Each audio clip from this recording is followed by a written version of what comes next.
Hello everyone, this is Divya Agarwal from financial tree company. आज हम बात करेंगे बहुत ही बेसिक टॉपिक पे। बहुत लोग मुझसे पूछते हैं कि इनकम टैक्स एक्ट को कैसे पढ़ा जाता है।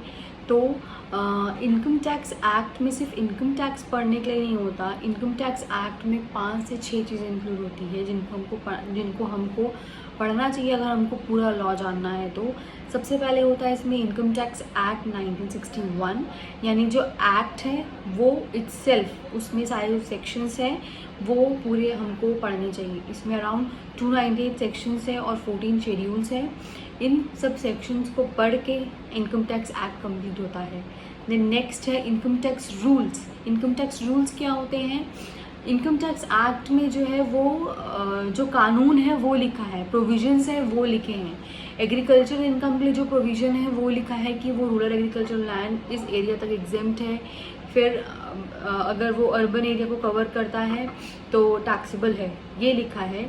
लेकिन वो एग्जेम्प्ट और टैक्सेबल हम कैसे प्रोसीजरल वे में इनकम टैक्स रिटर्न में दिखाएंगे, इसके रूल्स, ये सारे जो चीज़ें हैं ये रूल्स में स्पेसिफाइड होते हैं। जो प्रोसीजरल चीज़ें हैं, जो फॉर्म्स होते हैं, वो सारे इनकम टैक्स रूल्स में डिफाइन होते हैं। तो इनकम टैक्स एक्ट के साथ साथ उसके प्रोसीजरल वे में, उसको प्रैक्टिकल वे में इम्प्लीमेंट करने के लिए हमको इनकम टैक्स रूल्स पढ़ने पड़ते हैं। Thirdly, income tax finance act हर साल फाइनेंस मिनिस्टर फरवरी में बजट पेश करते हैं, जो कि फाइनेंस एक्ट बनता है। उस फाइनेंस एक्ट में बहुत से अमेंडमेंट्स होते हैं, तो जो भी अमेंडमेंट्स होते हैं वो सारों को हमको पता होना चाहिए। तो इनकम टैक्स एक्ट जो है वो 1961 में बना था। उसके बाद धीरे धीरे हर साल कुछ अमेंडमेंट्स होते गए, तो वो अमेंडमेंट्स भी हमको पता होने चाहिए। तो जो हर साल अमेंडमेंट होते हैं वो फाइनेंस एक्ट में हर साल का फाइनेंस एक्ट में एडिशन होता है, तो उस साल का फाइनेंस एक्ट आपको पढ़ना चाहिए। Like first is income tax act, then rules, then finance act, then fourth is circulars and notifications, यानी कुछ सर्कुलर्स और नोटिफिकेशंस CBDT यानी central board of direct taxes, जो कि मदर है income tax direct tax law की, वो issue करती है। नाउ सर्कुलर्स क्या होते हैं? सर्कुलर्स होते हैं ऐसी डाउट क्लियरिंग सर्कुलर्स होते हैं। मतलब जो डाउट्स होते हैं एसएससीज के, टैक्स पेयर्स के, डिपार्टमेंट्स के, उन डाउट्स को क्लियर करने के लिए या कुछ इन्फॉर्मेशन पोर्ट्रे करने के लिए डिपार्टमेंट सर्कुलर्स जारी करती है। ये सर्कुलर्स जो है ये इनकम टैक्स डिपार्टमेंट के जितने भी विंग्स हैं उनके ऊपर बाइंडिंग होते हैं, पर ये एसएससी के ऊपर यानी टैक्स पेयर के ऊपर बाइंडिंग नहीं होते हैं। टैक्स पेयर इनको फॉलो कर भी सकते हैं या नहीं भी कर सकते हैं। और नोटिफिकेशंस कोई भी एक्ट को सपोर्ट करने के लिए, उसमें एक्ट में एडिशन करने के लिए, कुछ और बात ऐड करने के लिए नोटिफिकेशन लाया जाता है। कोई सेक्शंस में अगर कोई चीज़ ऐड करनी है तो वो नोटिफिकेशन के ज़रिए होता है। नोटिफिकेशन बाइंडिंग होता है टैक्स पेयर के ऊपर भी और डिपार्टमेंट के सारे विंग्स के, डिपार्टमेंट के सारे ऑफिसर्स के ऊपर भी। तो circulars and notifications, circulars binding नहीं होते हैं, नोटिफिकेशंस बाइंडिंग होते हैं दोनों के ऊपर। फॉर एग्जांपल अगर हम सर्कुलर का एग्जांपल लेते हैं तो अभी रिसेंटली में एक सर्कुलर इशू हुआ था, जो कि इसमें एक सेक्शन है इनकम टैक्स में कि अगर पिछले 2 साल के रिटर्न्स किसी ने फाइल नहीं किए हैं तो उनका हायर रेट ऑफ टीडीएस से टीडीएस डिडक्ट होगा।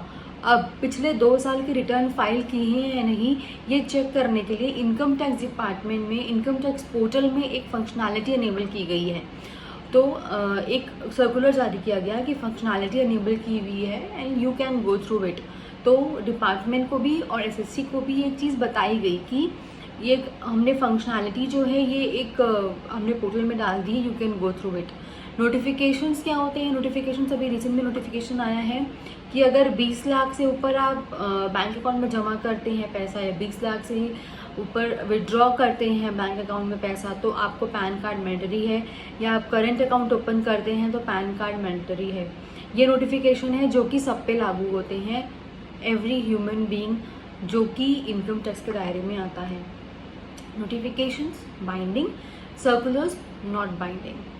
देन उसके बाद एक आती है केस लॉज, जो डिसीजंस होते हैं कोर्ट के वो डिसीजंस जो कोर्ट के होते हैं वो सारे डिसीजंस को देखते हुए ही हम एक्ट की कंक्लूजन में पहुंचते हैं, प्रोविजन से कंक्लूजन में पहुंचते हैं। एक्ट में सारी चीज़ें लिखी हुई हैं, लेकिन प्रैक्टिकल इम्प्लीमेंटेशन में बहुत से प्रॉब्लम्स आते हैं और उस प्रैक्टिकल इम्प्लीमेंटेशन के प्रॉब्लम्स को, लॉ को अच्छे से समझने में जो दिक्कत आती है, जो वो दिक्कत को जो जिसके कारण अपील्स फाइल होते हैं, हम बोलते हैं कि नहीं ऐसा नहीं है, और पर डिपार्टमेंट बोलता है नहीं लॉ ये बोलता है, हम बोलते हैं नहीं लॉ ये बोल रहा है, तो उसका डिसीजन जो करती है वो जो इनके फोरम्स होते हैं, इनकम टैक्स के फोरम्स होते हैं वो करते हैं। तो उन सब चीज़ों में जब हम हर एक कोर्ट्स के जो डिसीजंस होते हैं, हर स्टेट का अपना एक हाई कोर्ट होता है। प्रेजेंटली इंडिया में 25 हाई कोर्ट्स हैं, तो और हर हाई कोर्ट्स का डिसीजन उनके स्टेट में, जुडिशनल स्टेट में बाइंडिंग होता है।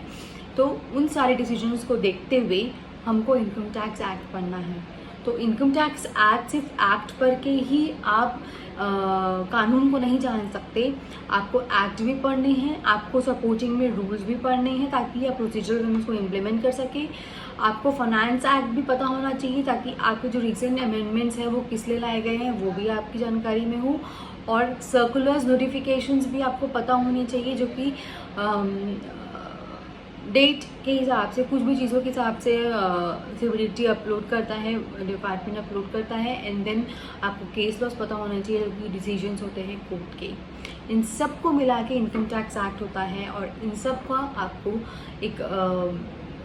इन सब को अलग अलग जानते हुए, एक सेक्शंस में किसमें क्या बोला गया है सबको जानते हुए आप कंक्लूजन में पहुंचते हैं, तब जाके आप इनकम टैक्स एक्ट में सही तरह से कंसिस्टेंसी कर सकते हैं।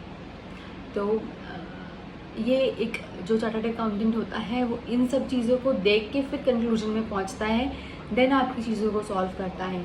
तो जो सीएज होते हैं वो बहुत मेहनत करते हैं आपकी हर एक चीज़ को कानून के हिसाब से लाने में। If you have any issues you can email us on financialtreecompany.com, visit our website financialtreecompany.com, and if you have any queries please comment us. Thank you.